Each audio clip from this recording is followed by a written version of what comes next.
Olá, pessoal, estamos muito felizes mais uma vez aqui, está de volta aqui no nosso Espírita.info com o TED, Temas Espíritas em Debate.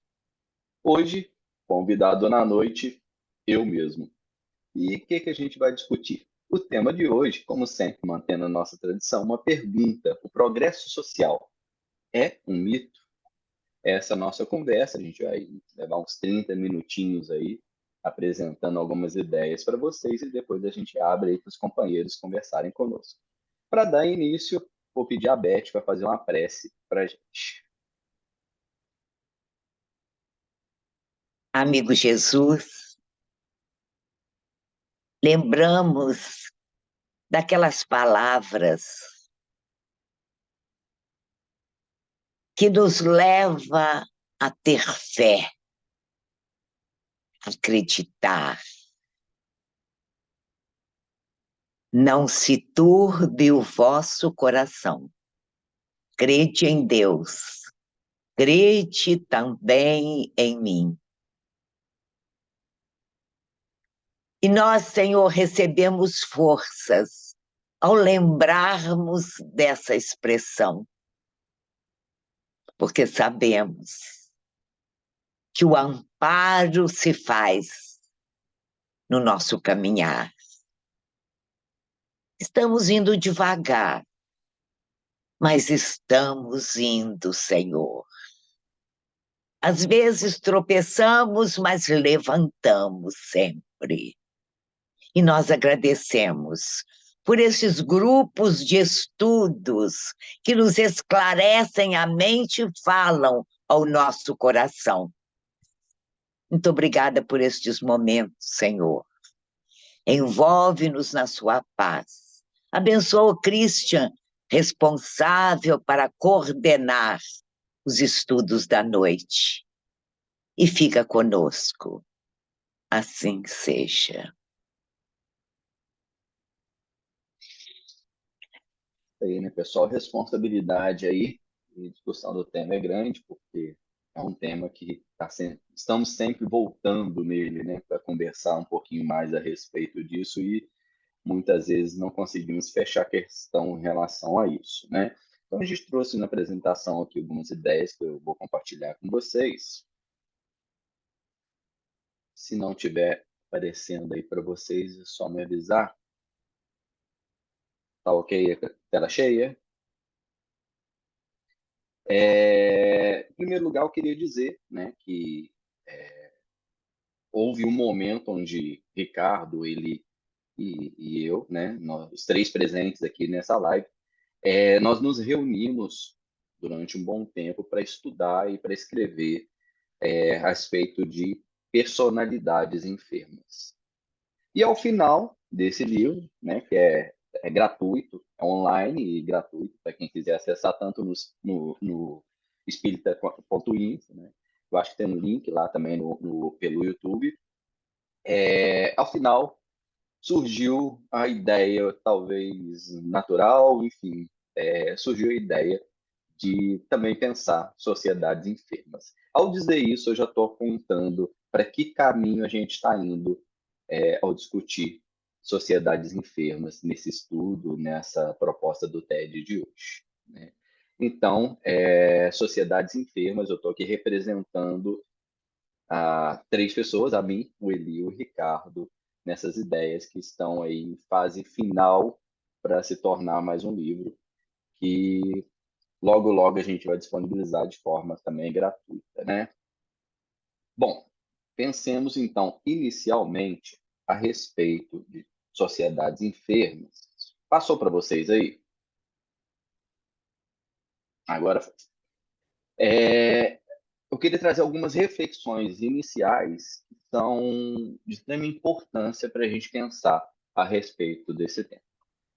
Dentro da proposta desse estudo, desse livro que a gente vem construindo.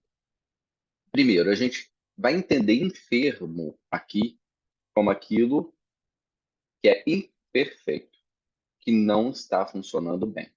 Então, uma sociedade que ainda não alcançou o seu nível, um grau de perfeição. Outra questão importante para a gente pensar, porque muitas vezes a gente vai discutir sobre sociedade, falar sobre sociedade, a gente fala de uma maneira genérica, como se a sociedade fosse o planeta, muitas vezes, como se a sociedade fosse qualquer um, todo mundo, e a gente esquece de pensar que há diferenças. Existem conjunturas, existem características relativas a determinadas sociedades. Então, já de início, uma reflexão inicial, um ponto que eu venho trazer para vocês é que a gente vai pensar a sociedade aqui como um conjunto, um grupo de pessoas organizadas que estão dentro de um território limitado, que vão apresentar ali algumas características comuns. Idioma, valores, cultura. Então, elas têm características em comum ali, tá? Uma outra questão inicial que eu queria apontar para vocês é que a gente traz esse estudo tentando entender, considerando, né, a respeito de alguns aspectos da vida social, que com base em uma ética, em princípios de uma ética universal, e a gente pensa isso associado a princípios fundamentais do Espiritismo, da doutrina espírita. E isso, de alguma forma, pode amenizar os sofrimentos humanos? Então, essa é uma questão que a gente traz também, que a gente vai ver, vai percorrer todos os outros slides, todo o estudo de hoje, né? Por fim, uma outra reflexão é que a gente adota aqui uma posição de complexidade. Entendemos o seguinte: não é possível a gente avaliar questões relativas à sociedade de forma simples. Por exemplo, o progresso é social ou individual? Para nós, isso é simplificar muito. Então, a gente a gente pensa de forma complexa e entende que o progresso pode ser social, individual, enfim. A gente tenta trazer essa ideia aí. Vamos seguir, então. Pensando o sujeito, cada um de nós, os indivíduos diante da sociedade. Aí trago duas perguntas. Primeiro, a sociedade é o reflexo dos avanços de cada um de nós? Se cada um de nós, dentro de uma sociedade, melhorar, a consequência é que a sociedade se torna melhor. Ou não? A sociedade como um todo, ela vai melhorando, ela vai avançando, ela vai progredindo e nós pegamos carona nisso e nos tornamos melhores. Apresentamos já de cara 3 ideias aí em cima dessas duas perguntas. Primeiro, Weber. O Weber vai dizer que nós não somos reféns de sociedade, que nós temos sempre o nosso direito de escolher. E escolhemos. Em seguida, Durkheim. Durkheim ele vai trazer a ideia de que a, so nós, a sociedade nos afeta de forma bem profunda. Então, a sociedade não é resultado de atos individuais. É muito mais do que isso. E muitas vezes nós somos reflexo do social, das ações, do que ocorre no âmbito social. Por fim, uma terceira via, nós somos influenciados por contextos sociais. Sim, mas nosso comportamento, nossa vida, nossas escolhas não é determinado por esse contexto social, por essas influências sociais. Nós ainda guardamos o nosso direito de escolher, de decidir. Então percebam que essa terceira via, ela vem associar as duas ideias anteriores, né? Sobre isso, o sociólogo Norbert Elias, ele, num estudo, numa abordagem que ele chama de estudos configuracionais, ele vai dizer que nós somos pessoas abertas. As nossas identidades, nossos eus, são socialmente produzidos em redes de relações. Então, essas redes nos influenciam e, naturalmente, podemos entender que influenciamos essas redes. E aí, olha o que o Anthony Giddens, outro sociólogo, vai dizer.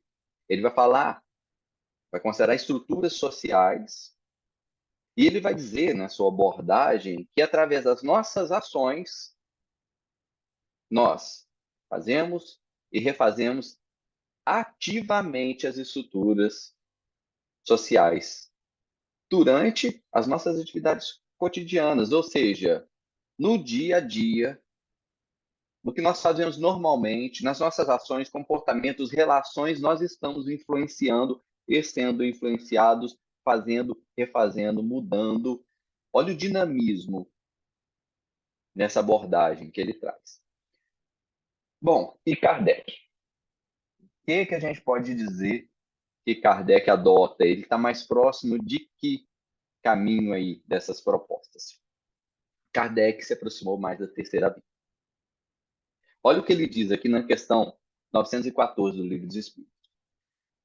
Quando ele vai perguntar ali, ó, fundando-se o egoísmo no sentimento de interesse pessoal, bem difícil parece estipá-lo. E aí, a pergunta é possível conseguir isso? E a resposta diz que, à medida que o homem se instrua acerca das coisas espirituais, ou seja, o homem se melhora. À medida que ele avance, deixe de estar mais preso às coisas materiais e se informe das espirituais, a gente está falando de um progresso. Mas também, olha só, depois necessário é que reformem as instituições humanas. Então, a gente entende aí uma aproximação de Kardec, fazemos uma leitura para essa terceira via. Bom, e que fatores a gente pode considerar nós estamos levando aí para a sociedade para contribuir para um adoecimento ou para um possível adoecimento da sociedade? O Kardec, ele vai falar dessa influência, ele vai falar das diferenças entre os grupos, entre as raças, ou seja, entre grupos sociais. Ele vai falar que isso vem do clima, da vida, dos costumes, mas eu acho que a gente pode destrinchar, a gente pode ampliar um pouco isso aí. E a gente vai pensar que essas influências viriam de fatores, por exemplo, biológicos. Há uma possibilidade, uma prevalência de certas características genéticas dentro de um grupo pode sim determinar, influenciar comportamentos, influenciar ações daquele grupo, e isso tem um impacto social. Fatores também são geográficos. O Jared Diamond, ele vai falar que foi um fator importante no desenvolvimento humano e da sociedade foi que alguns povos deixaram de ser caçadores-coletores antes de outros, em ritmos, cada um foi no seu tempo. E isso fez a diferença para o desenvolvimento, para o progresso desses povos. Fatores religiosos, não podemos negar a influência, por exemplo, dos egípcios diante desses fatores religiosos, diante de sua sociedade, melhor dizendo, dos gregos, fatores históricos políticos. A gente pode citar como exemplo a vinda da família real aqui para o Brasil, que levou aí, a gente pode, quando abrir para conversar, a gente pode entrar um pouco mais nisso, né? Mas abriu aí para que fosse criado, surgissem os cortiços, que posteriormente foram dar origem às favelas que conhecemos hoje no Rio de Janeiro. Então, são fatores históricos e políticos, né? A vinda deles para esse território brasileiro, né, está relacionado a esses fatores históricos e políticos. Outros fatores que a gente pode considerar que influenciam para o possível adoecimento social são fatores espirituais. A gente vai passar rapidamente sobre esses aqui, não é o foco do nosso estudo de hoje, na nossa proposta, mas eu não poderia deixar de citar, porque muitas vezes a gente está falando de expiações coletivas, a gente está falando de desencarnados que podem influenciar em questões sociais, E a gente está falando também de uma construção coletiva, de uma personalidade coletiva, e isso também são fatores que influenciam no andamento aí do social. Bom, pensando nas abordagens que a gente tem, entendendo que nós estamos adotando aqui uma perspectiva da terceira via, onde a gente vê algo mais complexo, entendendo que temos fatores que nós influenciamos, fatores de influência que partem das nossas ações, mas são também amplos, políticos, históricos, a gente vai começar então a analisar a questão social. E aí já faço uma ressalva a respeito do progresso social. A gente está falando aqui de um progresso sob a perspectiva intelecto-moral.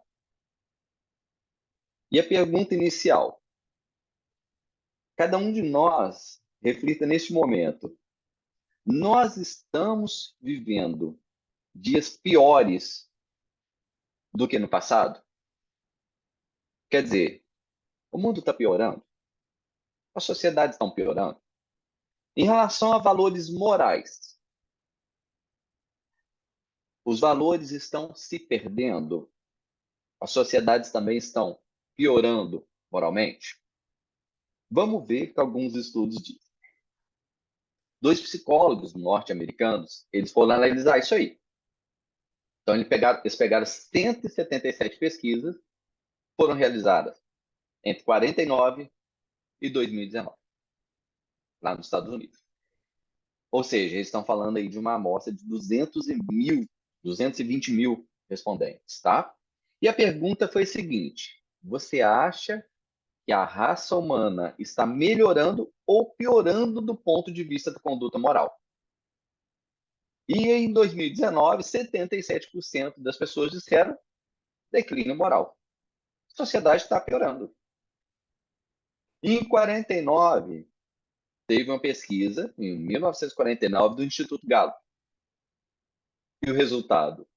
78% disseram que as coisas pioraram.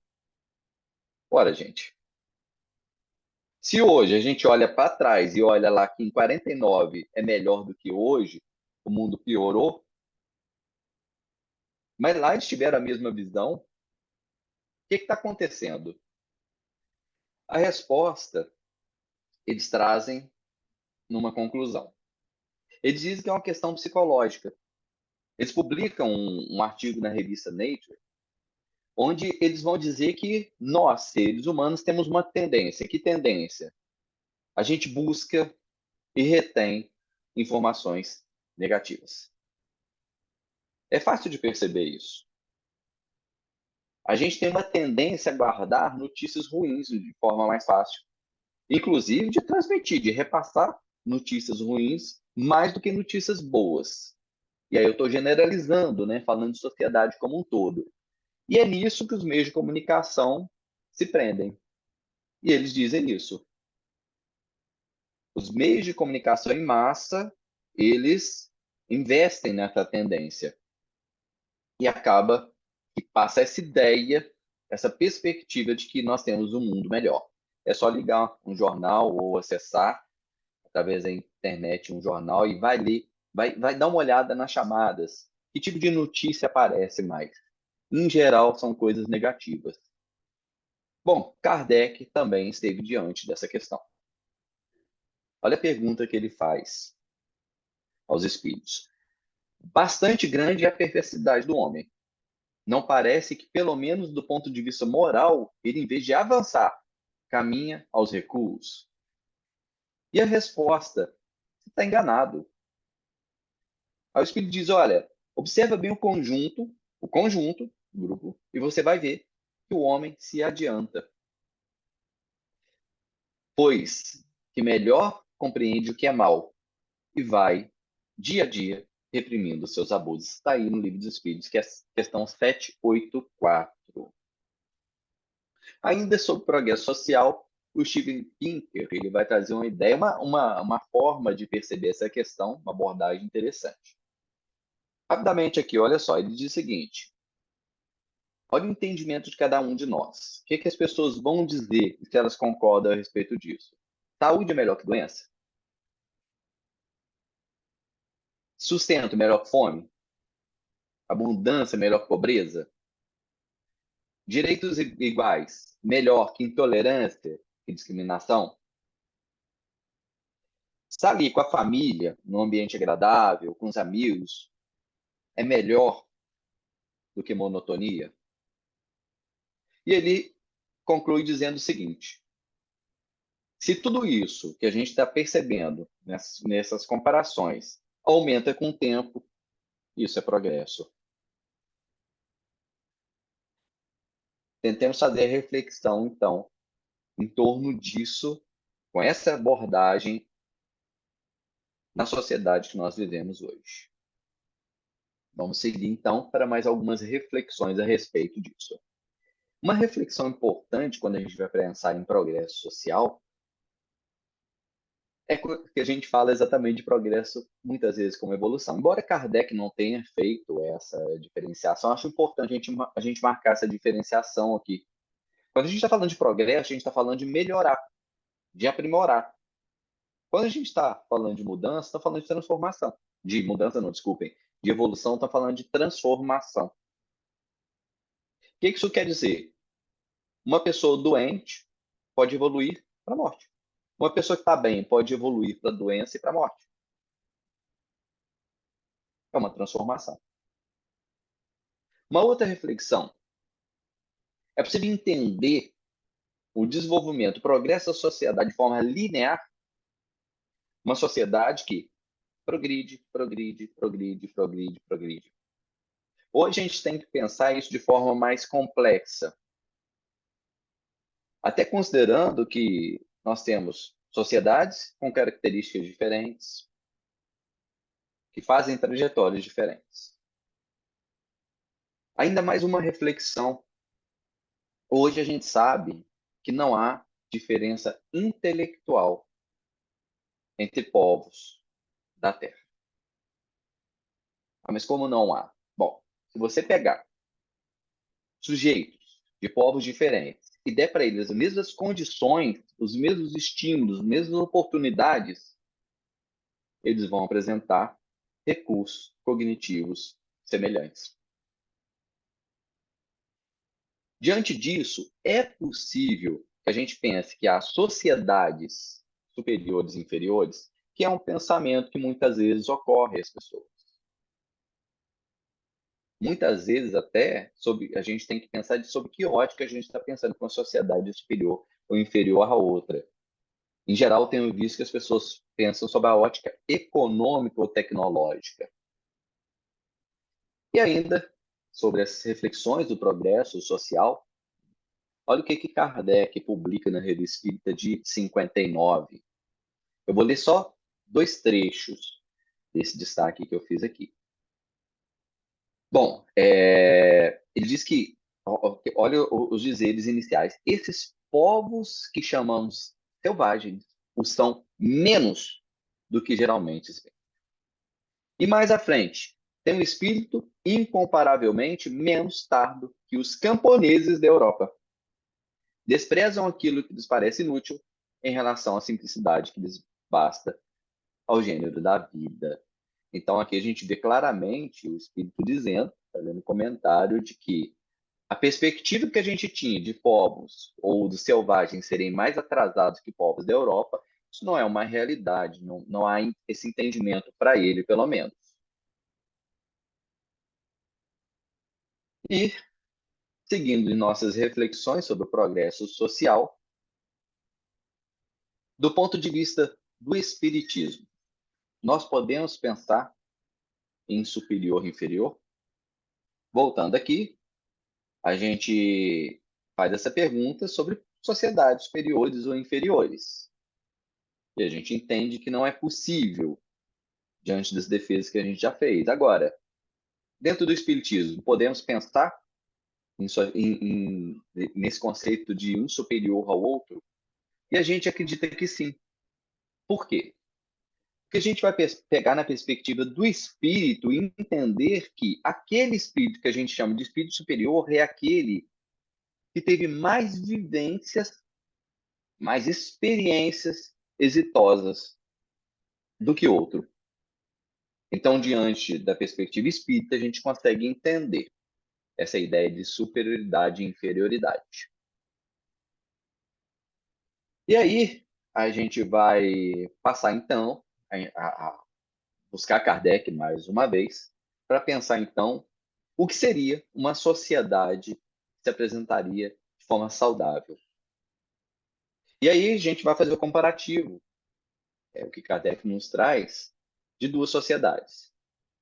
Você pega duas sociedades. Aquela que alcançou mais saúde social, mais progresso, que avançou mais, é aquela que teria menos egoísmo, menos cobiça, menos orgulho, mais bondade, mais benevolência, onde os hábitos intelectuais, hábitos morais também, seriam mais abundantes do que materiais. Então, veja as características que Kardec nos aponta em relação a uma sociedade que progrediu, que avançou mais em comparativo com outra sociedade.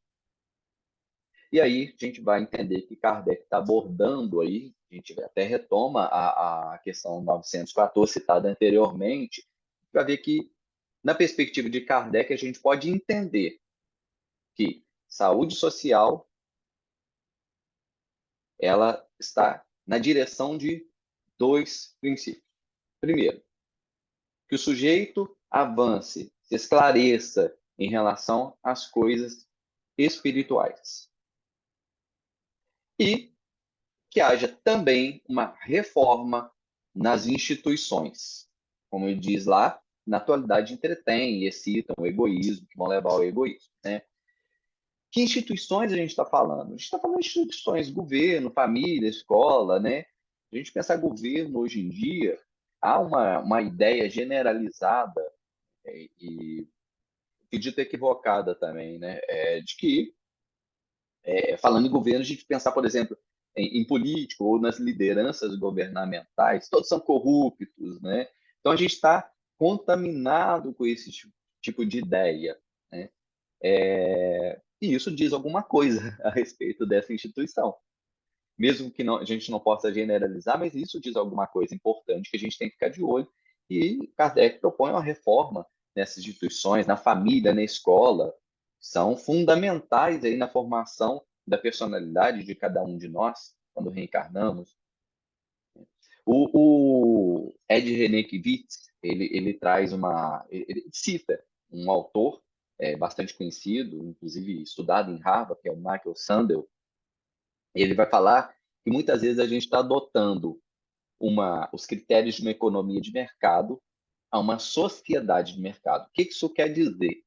É possível que dentro de uma empresa você abra uma vaga que as pessoas, mesmo não tendo condições, a gente pode questionar um monte de coisa, mas é possível que ali você permita que as pessoas concorram de igual para igual, mesmo que tenham percorrido caminhos diferentes e tal. Então você lá abre a vaga e abre a concorrência. É possível que você compre, por exemplo, uma empresa que te interessa. Você vai lá e compra aquela empresa. Você pode comprar o time. Hoje em dia, a gente está vendo muito isso. Você compra o time de futebol que te interessa, ou até o que você torcia, do time do seu coração, se você tiver condição. Você faz isso. Mas na sociedade de mercado não é possível esse tipo de coisa. Não é possível, por exemplo, você comprar a lealdade de alguém. Não é possível você comprar a parceria, o companheirismo das pessoas, a empatia das pessoas.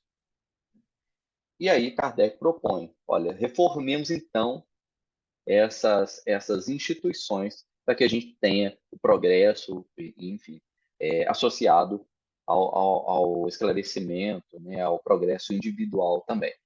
E ainda sobre, eu citei religião, mas não comentei, eu queria fazer um comentário a respeito da religião.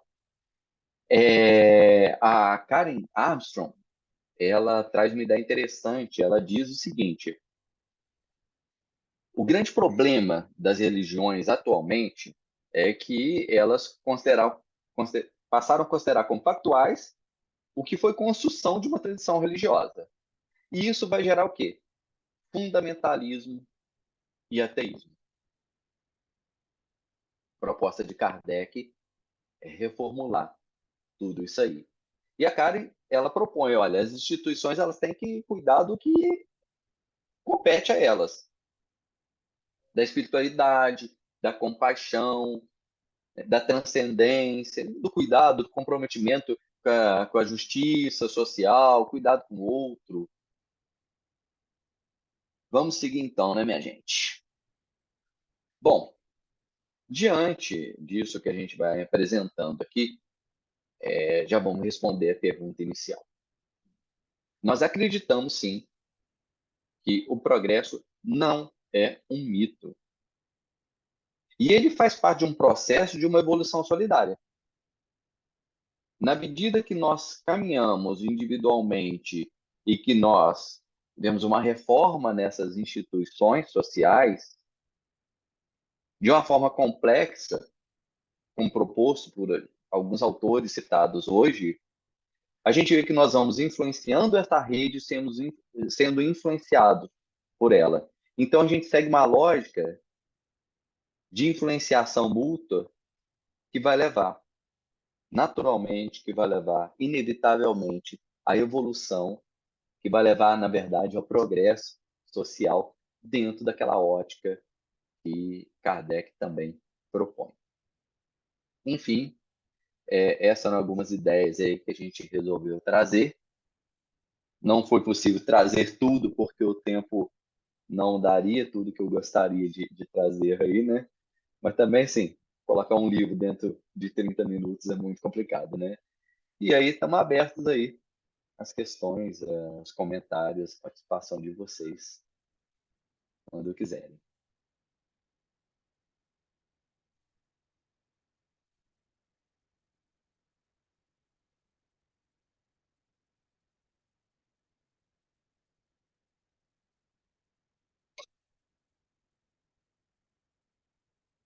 Fiquem à vontade. Mauro?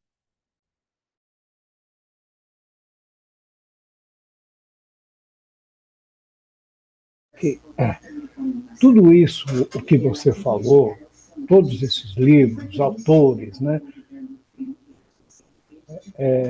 Eu acho que todos eles têm razão, né? Têm fundamento, né? Trazendo aos dias de hoje, né? A gente vê que a sociedade quem está aqui são os doentes, são os que precisam de médicos, né? E que nós outros, que somos um pouco mais evoluídos, né, trabalhamos isso numa nova esfera, numa outra esfera. Né?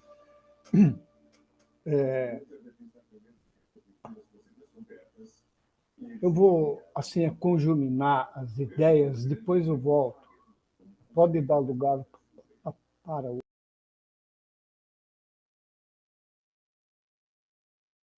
Mas alguém gostaria de fazer um comentário?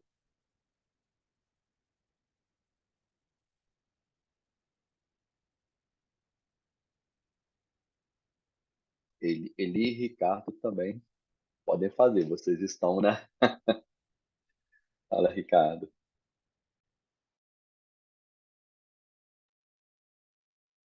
A gente no Espiritismo nunca tivemos dúvidas de que existe um progresso. O Espiritismo ele se assenta para nós numa lei, né? Que é a lei do progresso, que inclui melhoramento em todos os sentidos.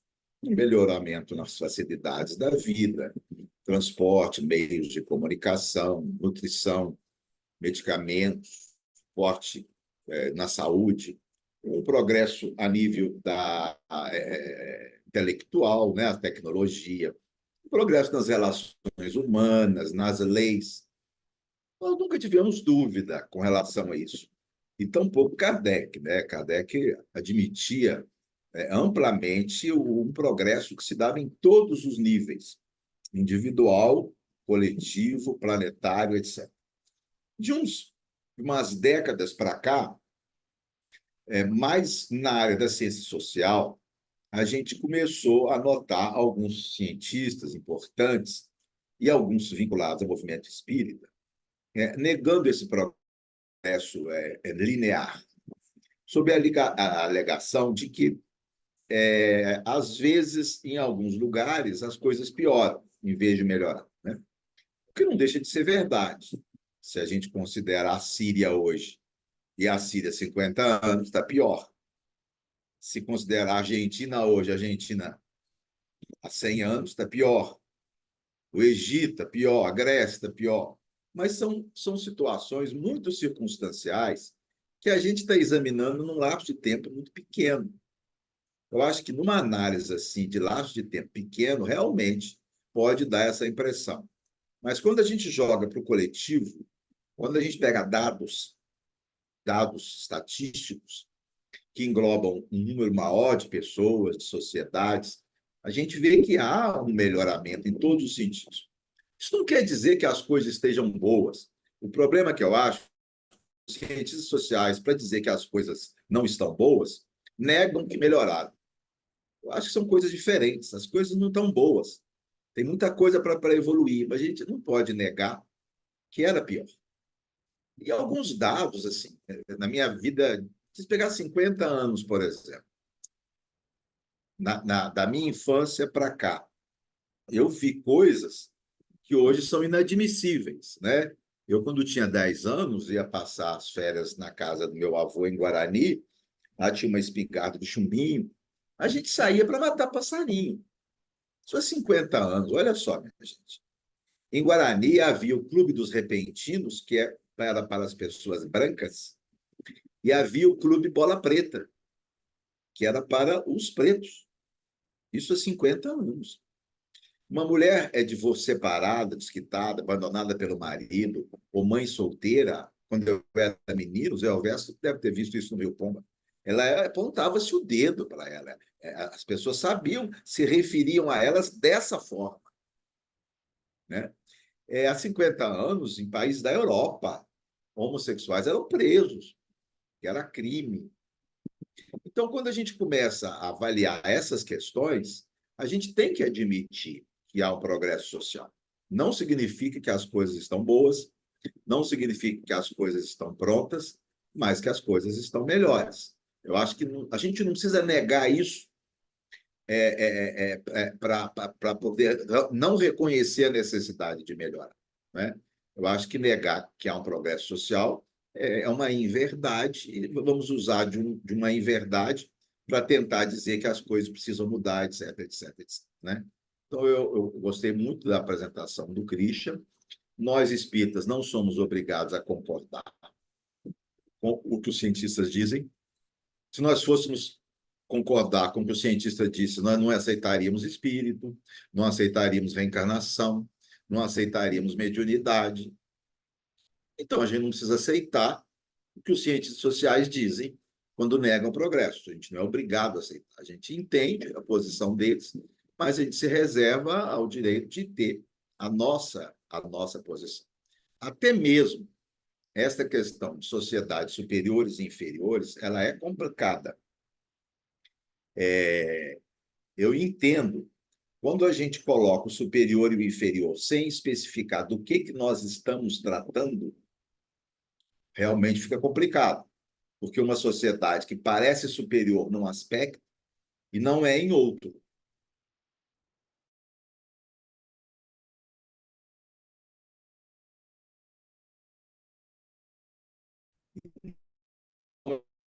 Parece que o É em áudio do outro. Ricardo travou, né? Mas quando a gente define esse aspecto, ficou ruim, Cristian? É, Foi até quando onde? a gente ouviu até quando você está falando de uma sociedade parece melhor num aspecto, mas não é em outro. Sim. Mas se a gente define do que nós estamos falando, eu acho que é possível reconhecer superioridade e inferioridade. Eu penso que é possível, sim. Uma sociedade onde se mata prostitutas, prende gays, que crianças são estupradas e ninguém toma providência, com uma sociedade onde nada existe, não é possível dizer que elas estão no mesmo nível. Então, quando a gente especifica do que nós estamos tratando, eu acho que os critérios superior e superior são válidos, sim.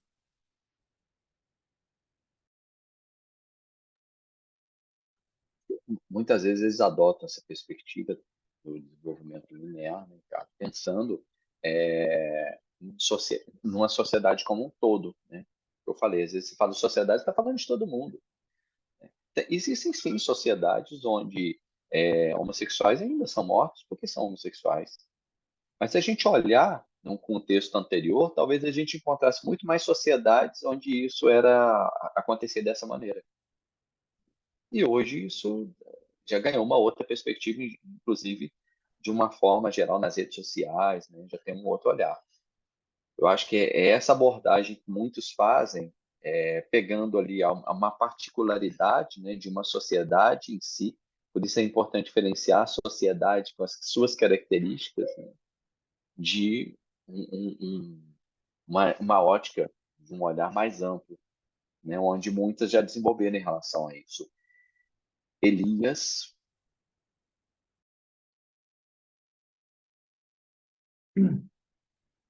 Eu fico até com medo de falar sobre isso. A Leidiane colocou aí algo que fez eco ao que o Ricardo estava dizendo, falando que há 50 anos atrás as pessoas pretas não poderiam andar no calçadão, eram proibidas. Mas a polícia, ela para mais pessoas pretas ou pessoas brancas na rua? Quando você está andando de carro e para numa blitz, eu, um homem branco, hétero, cisgênero, sofro eu tenho o mesmo tratamento de uma mulher negra, pobre, que chega ali, né, naquele lugar, num transporte público, por exemplo, ou um rapaz negro, chinelo de dedo.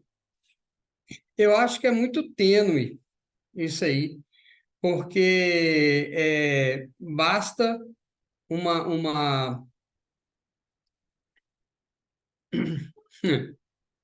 é o que a Lidiane falou aí, todo camburão tem um pouco de navio negreiro.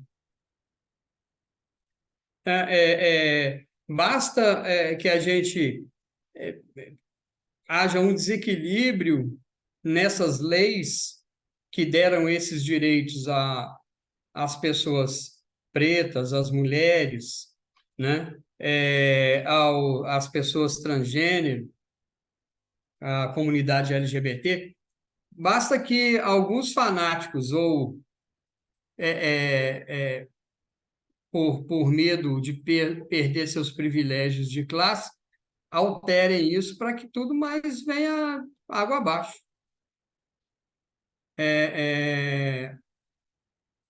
A gente está vendo aí o que está acontecendo no Rio Grande do Sul. Alguém sabe dizer como que as mulheres que estão na situação de vulnerabilidade lá por causa da gravidade da situação, se elas estão sendo amparadas ou elas estão sendo violentadas e estupradas nos lugares que deveriam estar dando abrigo e proteção?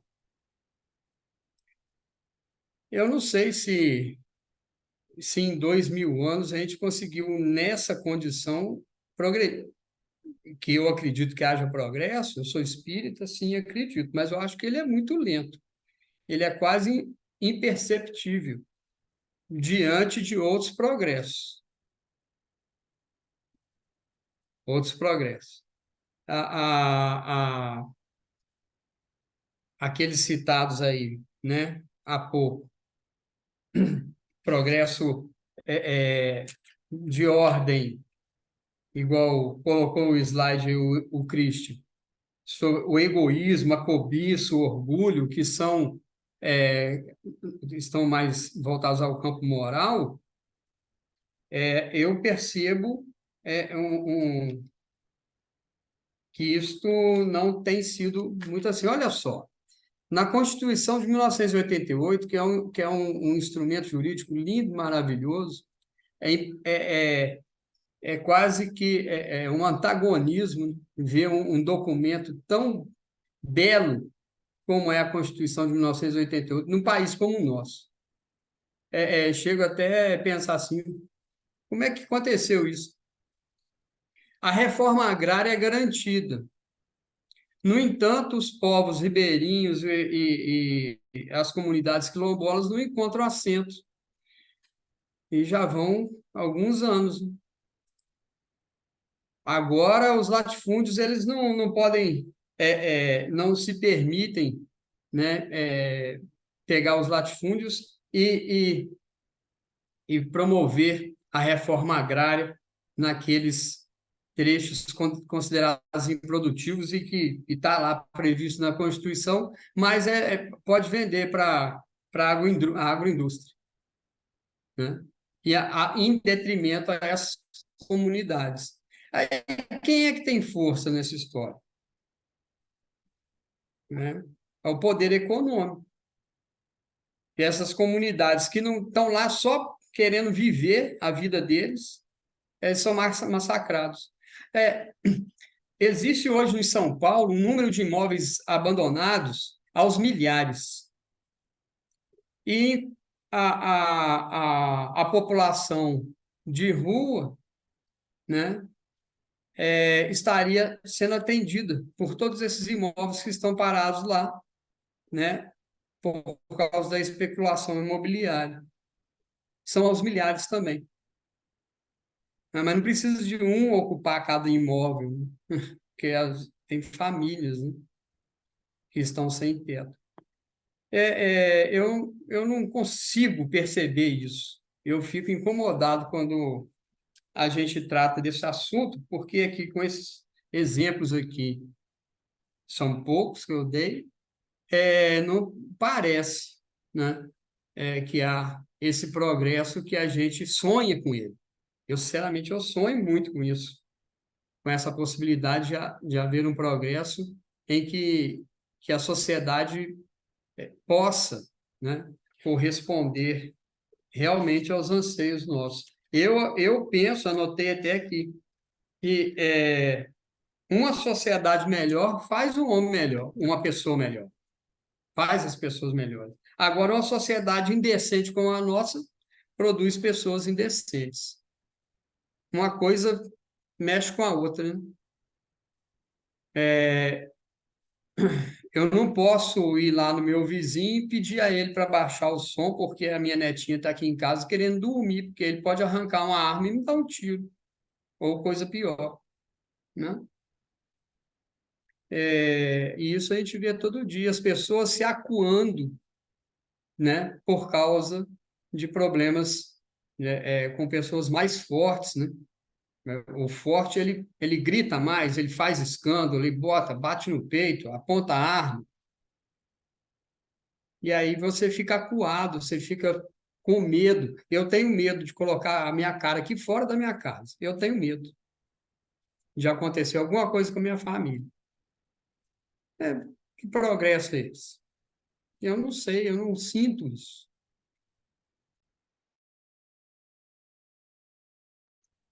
Só antes de fazer um comentário aqui sobre o que ele disse, interessante também, às vezes eu me sinto angustiado em pensamentos assim também. Mas antes de fazer esse comentário, só para dizer, quem não é de Juiz de Fora, a cidade aqui, de onde é o Espírita Info, alguns aqui são de Juiz de Fora, né? Quando a gente vai falar Rua Alfred e tal, são ruas, são localidades aqui de Juiz de Fora, que são, de certa forma, até históricas, né? Tem ali uma representação significativa para a cidade. Mas, assim, comentando o que você disse, o Elias, eu concordo contigo se a gente for entender o progresso de forma linear. E é isso que a gente está dizendo que não enxerga. E se a gente for entender também que sociedades diferentes avançam de formas diferentes. Se a gente for falar de, de negros, a gente tem muito que avançar. Por quê? A proposta é reforma de Kardec, reforma também as instituições. E a gente está falando de racismo estrutural. Reestrutural é aquele que, querendo ou não, nós, individualmente, sendo racistas ou não, se a gente escolhe, ó, não sou racista, tudo bem, vivo bem, de forma não racista, mas institucionalmente isso está arraigado, está entranhado. E quando a gente fala de instituição, a gente fala dessa maneira geral mesmo. né? Na sociedade, é em governo, é em instituições mesmo, é em empresas. Isso está ali forte no público. Mas quando a gente vai falar de outras questões, a gente pode sim enxergar avanço, né?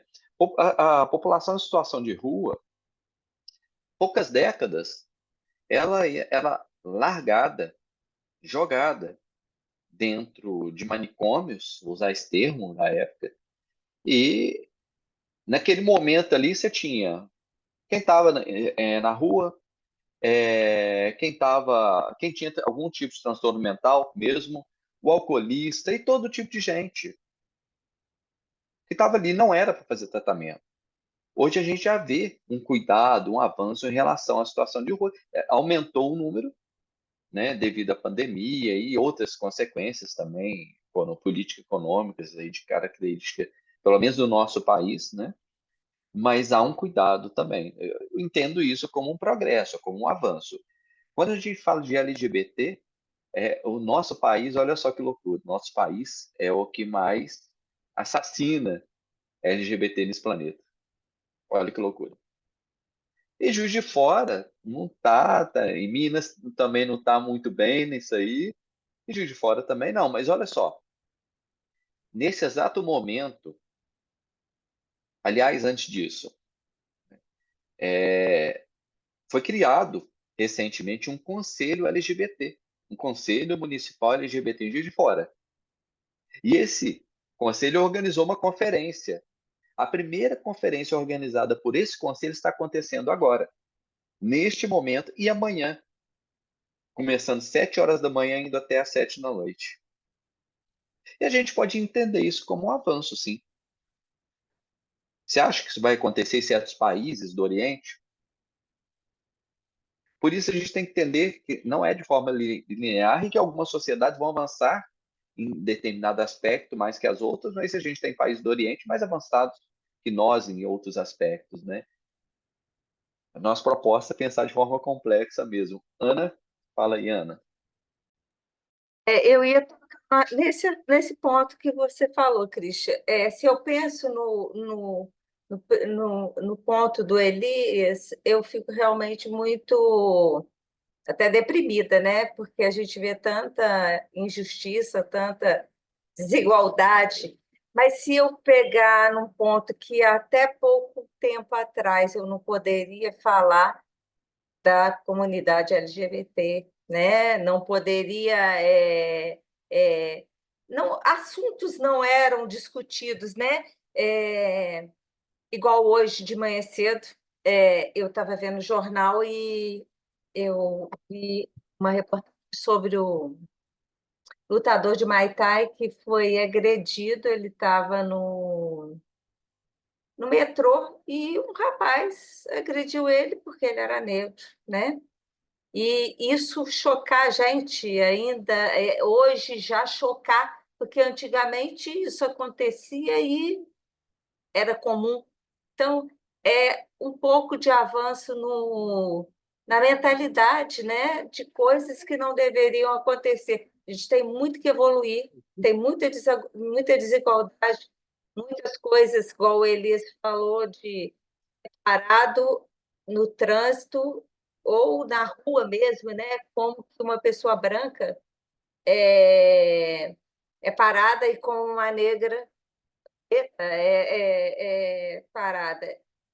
Isso existe, isso a gente não pode fechar os olhos, mas já é um avanço a gente estar conversando sobre isso, porque há um tempo atrás isso aí era uma coisa que não se era nem discutida, né? A gente tem muito que avançar, mas a gente também tem que pensar que agora os holofotes estão direcionados. Precisa ser muitas coisas serem desenvolvidas, com certeza, mas é o que está dando, né, para o momento. Precisa muita coisa ser feita, mas temos está evoluindo devagarzinho.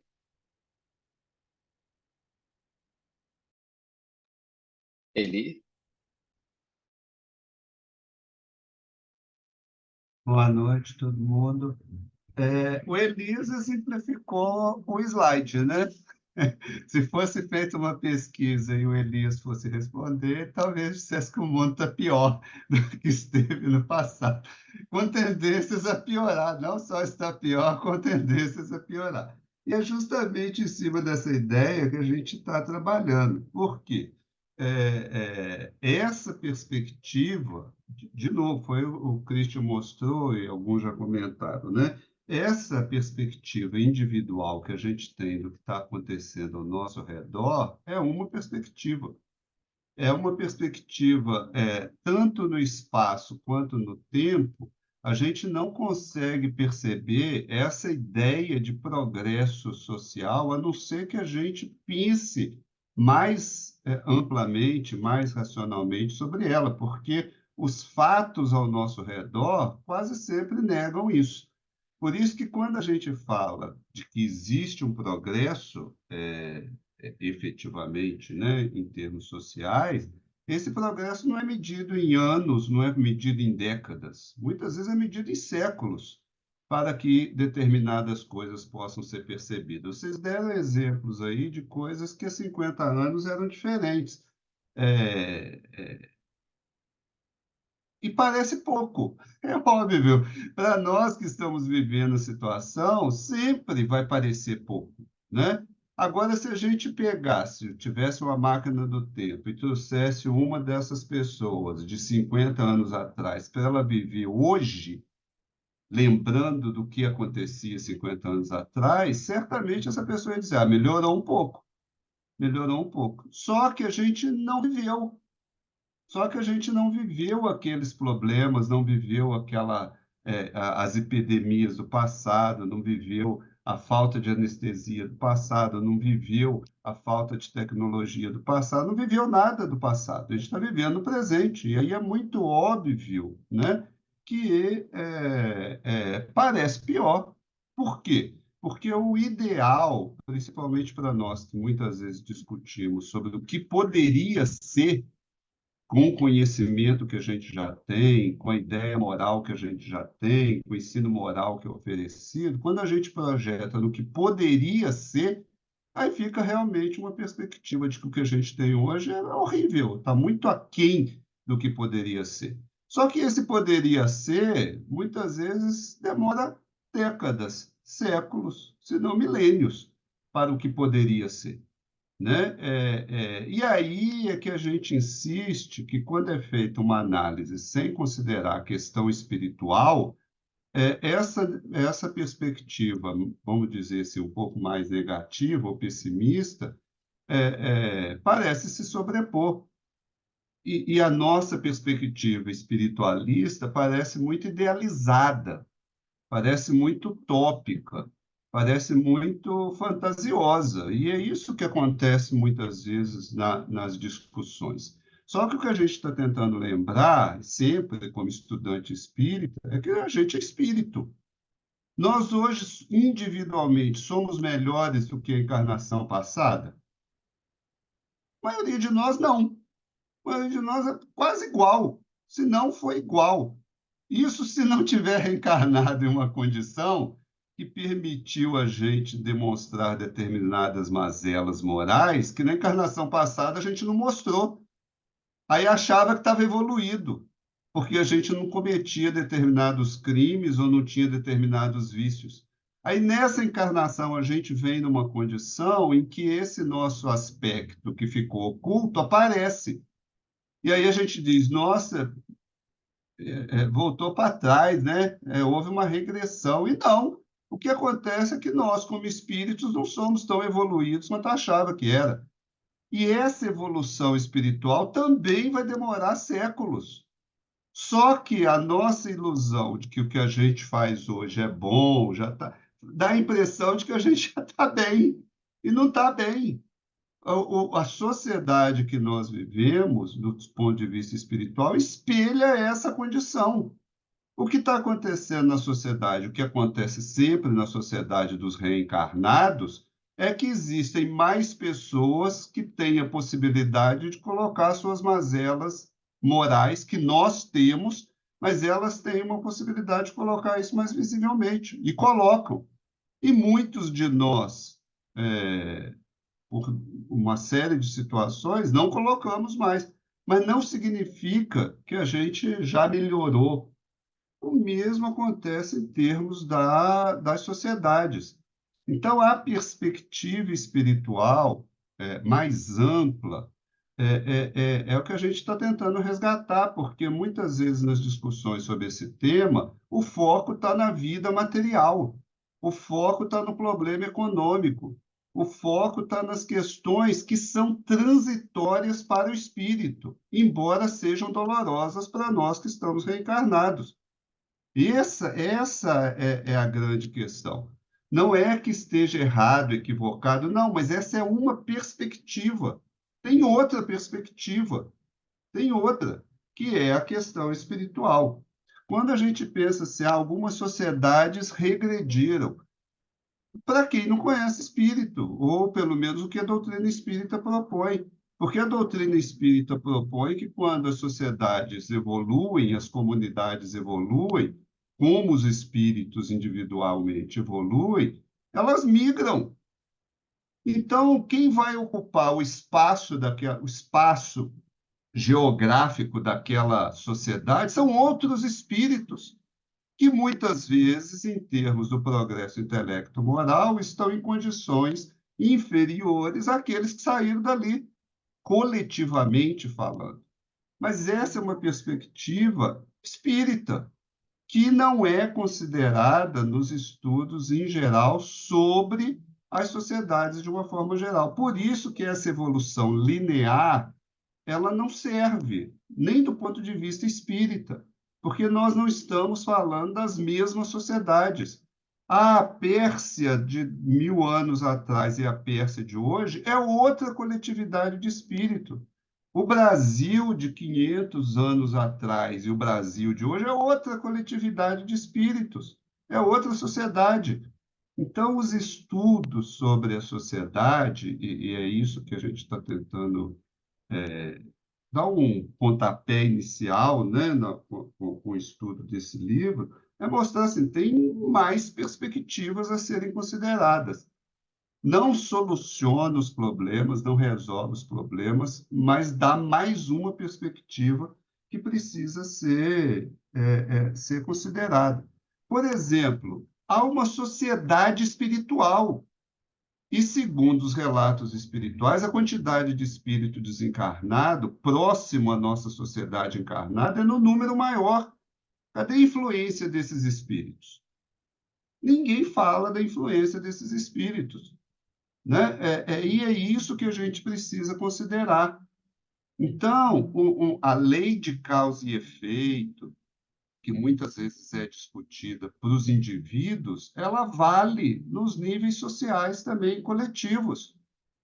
Então, nós também não apenas estamos sob a influência dos encarnados, da sociedade do encarnado, da desigualdade social, desigualdade econômica, todo tipo de desigualdade, mas também sob a influência dessa sociedade espiritual, formada por espíritos muito semelhantes aos que estão encarnados. Esse aspecto mais complicador ainda da história é que a gente precisa considerar. Constituição de 88 não está sendo colocada em prática em muitos pontos, mas está sendo em outros. Se a gente não tivesse Constituição de 88, a gente estava em 1988. Como ela foi feita, pelo menos alguma coisa não justifica. Claro que pode dizer assim, não, mas devia estar tudo em prática. Mas não é assim que funciona. Então, o fato de ter uma lei que propõe algo melhor já é um passo, porque antes disso nem isso a gente tinha. Ah, mas é um passo muito lento. É, porque quando a gente pensa do ponto de vista espiritual mais amplo, é tudo muito lento para o nosso ponto de vista de encarnado. Mas é justamente sobre esses pontos que a gente está tentando jogar um pouco de luz, né? Estava aqui tentando procurar, não encontrei para não citar o autor errado, mas vai ser mesmo, a Lilian Schwartz ou Bauman, não sei quem falou, mas ele fala que momentos de crise, momentos de uma crise econômica, ou de uma crise mundial, por exemplo, uma iminência de guerra, esse tipo de crise, a gente tem uma tendência, aquelas crises que nos mobilizam, tem uma tendência ao retorno ao passado, principalmente aquele passado que traz uma segurança ou uma falsa segurança. Por exemplo, sociedades que tinham um governo militar, você tinha ideia ali de segurança, de organização. Então, a gente teria, o efeito psicológico citado, a gente teria uma tendência a retornar isso aí, ao desejo, na verdade, de retornar isso aí como se fosse uma sociedade melhor, né? Mas se a gente for estudar de perto, muitas vezes não é. João, Boa noite, meus amigos. Christian, parabéns. Eu gostei muito. Você trouxe aí vários teóricos, né? Enriqueceu com tanta informação, muito bom. Esse comparativo citando o que é que um autor diz, o que diz, muito interessante isso. Eu sinto a sua dor, viu? Quando a gente está nesse seu papel dessa noite, a gente também sofre com o tempo, fica com muita vontade de completar a apresentação, falar muita coisa. Eu sinto a sua dor também, viu? Eu não tenho como, se eu entender sociedade, macro-sociedade e micro-sociedade, por exemplo, macro-sociedade, todo mundo que está no planeta. Eu não tenho como discordar da sua conclusão. O progresso dessa sociedade macro, ser planetária, é muito grande, intelectual e moral. Estamos falando aqui desde o tempo das cavernas. Então não tenho como discordar disso. Se a gente for falar de micro-sociedades, de povos, eu acho que a evolução não é uniforme. Alguns povos, algumas coletividades evoluem mais do que outras. E isso é outro calcanhar de Aquiles da sociologia atual, que não aceita que povos seja mais evoluído que outros. Eu acredito que é um fator natural que espíritos evoluídos, quando reencarnam um país, uma nação, façam aquela nação evoluir muito. E ao desencarnar, como ele falou, aquela nação retroage, né? Porque a coletividade é outra. São outros espíritos, mas só explicação espiritual para entender isso, né? A nível do materialismo dialético, sociológico, nunca vai entender que são coletividades reencarnando, vindo da França para o Brasil, do Brasil para a Grécia, da Grécia para o Egito. Eles continuam evoluindo em períodos, em povos e etnias diferentes. Agora, eu não tenho como concordar, eu chamo de estatísticas tendenciosas. É quando você pega a matemática e leva ela para criar uma justificativa aparentemente empírica e fomentar uma certa mobilização, uma certa ideologia, que, por exemplo, essa de que o Brasil é o país que mais mata LGBT no mundo. O Brasil é um país com muita homofobia, com muito racismo, embora seja crime. Mas o país, em primeiro lugar, que mais mata, no meu entender, é uma estatística tendenciosa para justificar uma certa militância. É muito fácil a gente usar a estatística, e a estatística em si é uma coisa aparentemente objetiva, mas a interpretação que se dá a dados matemáticos pode atender a certas ideologias. Por exemplo, você pega duas pessoas, dá um remédio, uma morre e outra salva. Você diz, esse remédio salva 50% das pessoas. Bom, era só duas. Mas não sai o quantitativo exato. Sabe? Salva 50%, matou 50%. Então pode ser usado para um lado ou para o outro. E não dá para dizer que o Brasil é o que mais mata quando países que fazem essa prática não é notificado porque simplesmente não é crime. Então não entra na estatística. Se tem um país que mata 1.000 e o outro mata 500, e o que mata 500 é notificado e o outro não é notificado, é óbvio que o que mata 500 vai aparentar que mata mais do que o que mata 1.000, que nem é notificado porque não é crime. Muito pelo contrário, ser homossexual é que é crime. Está eliminando um elemento pernicioso da sociedade. Então, é uma estatística tendenciosa que eu acredito que eu vi isso uma live espírita dia desse, onde o rapaz disse que a Lei Áurea foi totalmente inútil. Parece que existe uma tendência de ver tudo ruim, tudo é pior, tudo é negativo, demonizar tudo. Bom, o Brasil foi o último país a declarar a abolição dos escravos, dos negros. O último. E ainda assim a Lei Áurea de 1888, depois da Lei do Sexagenário do Ventre Livre, ainda é uma lei inútil, radical demais, é muito péssimo, não serviu de nada. Eu posso dar um exemplo para não ir para a sociedade, ficar só nossa micro-sociedade espírita. 1888, a Lei Áurea. 1889, Dr. Bezerra Menezes assume a FEB e ele abre espaço para os negros participar dos estudos na Federação Espírita Brasileira. Por quê? Porque um ano antes não podia. Então eu estou colocando um benefício da Lei Áurea dentro do movimento espírita. Então não pode dizer que não serviu de nada. É claro, mas a Lei Áurea não garantiu um ambiente de dignidade para os escravos. Com certeza. Com certeza. Aí vamos lutar por outra causa. Mas a Lei Áurea em si já foi um avanço.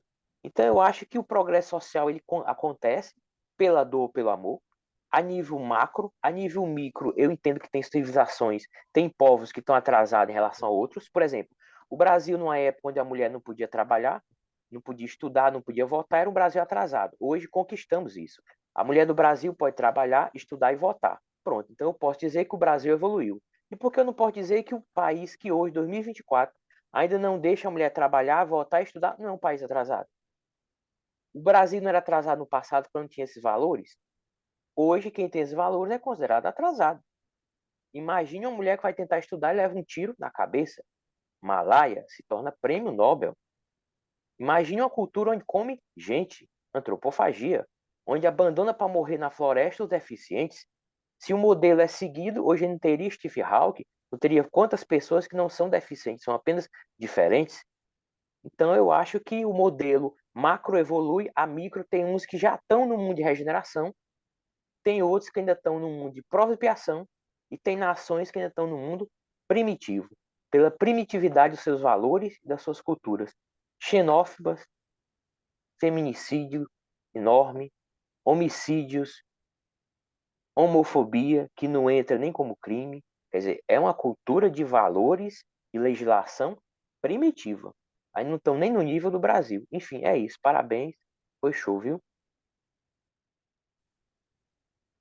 O João, eu acho que o que você falou reforça a perspectiva que a gente adotou. A pergunta é sobre que aspecto você está analisando, que uma sociedade está melhor ou está pior. E sobre determinados aspectos, aí se você vai selecionar ali, naquele rol de possibilidades, um item, e aí você faz o comparativo, e sim, a gente concorda que um pode estar melhor do que o outro, e a gente agrupa ali, ó, nesse conjunto aqui, ó, a gente pega 5 desse conjunto aqui, ó, nesse país aqui está muito ruim. Naquele outro está melhor. E quando você fala da estatística do Brasil, acho ótimo, né? Ficaria muito feliz se amenizasse a situação, mas não ameniza.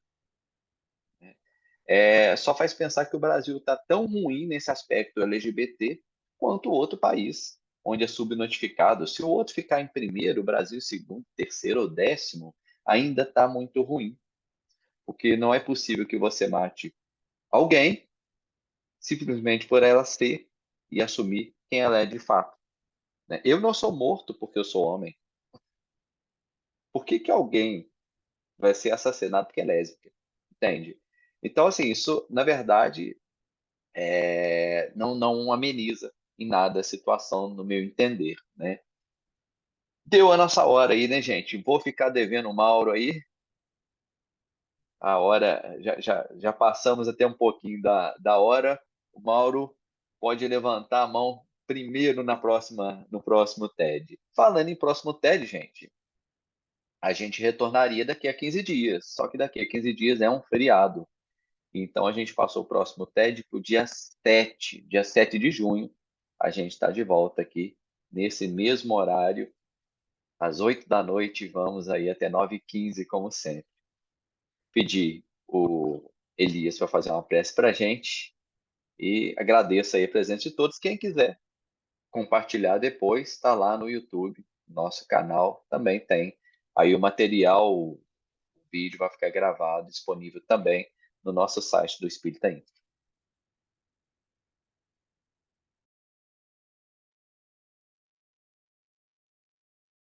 Muito bem. Agradecemos aos bons espíritos que vieram nos assistir. Pedimos que nos ajudem a pôr em prática seus ensinamentos morais e façam que cada um de nós, após esse estudo, estejamos fortificados na prática do bem, do belo, do verdadeiro, do útil e do amor ao próximo. Pedimos, enfim, ao nosso guia espiritual para amparar e velar por nós.